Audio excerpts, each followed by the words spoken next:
Hi, I'm Dr. Eric Cobb, the founder of Z Health Performance. One of the greatest parts about my job is that I get to share with people what we call the science of hope. And I'm going to spend just a few minutes and explain to you some of the background behind findings in current neuroscience that are really showing us that many of the things that have been taught over the course of years actually do have a basis. One of the jokes I make with people is that, sometimes you wake up in the morning and you're hoping right away that you wake up as a different person tomorrow. Well, the fact is you do. And the interesting thing about neuroscience at this point is that we're figuring out that we can actually direct that process. There's an old book out there that a lot of people have read, and one of the key tenets in it is that thoughts become things. And that's kind of a strange idea, but it's actually true. An idea practiced over and over and over actually changes the structure of your brain to make that idea easier and easier and easier to either hold or perform.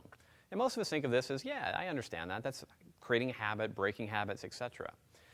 So with that in mind, one of the things that we really like to tell people is that Z Health as a system is specifically designed to take all this information that may have sounded fuzzy years ago and give you hard science behind it.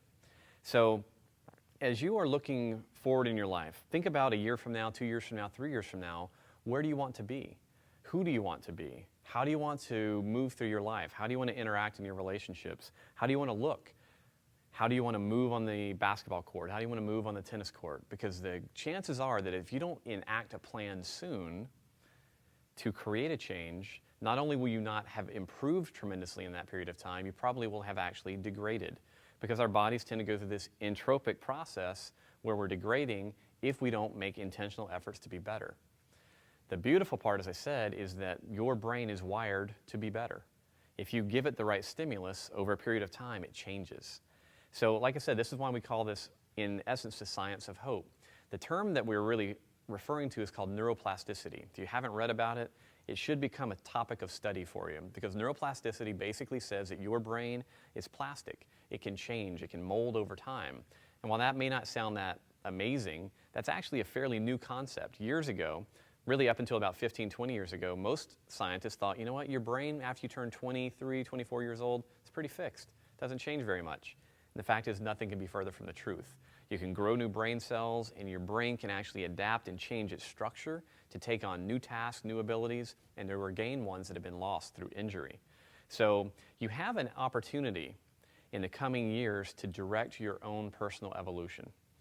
That's kind of a strange thought, but when you, as I said, look into the science behind all this, what used to be taught as a self-help concept is actually hard science. But we want to make sure that we're doing this in a way that is most optimal. So we in Z Health Performance talk about it's not enough to just work on the thought part. You have to work on the body part. And so you need a system that allows you to go, you know what, is it possible that ongoing visual issues can actually maybe play a part in my pain? It's actually causing a part in my depression? Yes, is the answer. This is that idea that there's a truly holistic view that you can take of the human body without having to feel very alternative about it anymore. Our brains and bodies are inextricably intertwined, and what happens in one definitively affects the other. So as you begin looking forward to the next few years, like I said, project yourself forward and go, what am I going to change? Because you have an opportunity. You have an opportunity to grow, to become more of who you've always known you could be. The key in this is to get good coaching and to persist. One of the things that we constantly tell people in all of our courses is, listen, persistence is king. The road to success is littered with many, many, many small failures and lots of successes as well. We tell people the only way to really fail is to quit completely. So we're going to encourage you, if you're interested in changing your habits, changing your body, changing your eyes, changing how you move, how you feel, how you experience life, give us a call, because we would love to share the science of hope with you. And there is a progression that we teach that we're finding tremendous results with thousands of people around the world. So we look forward to talking to you.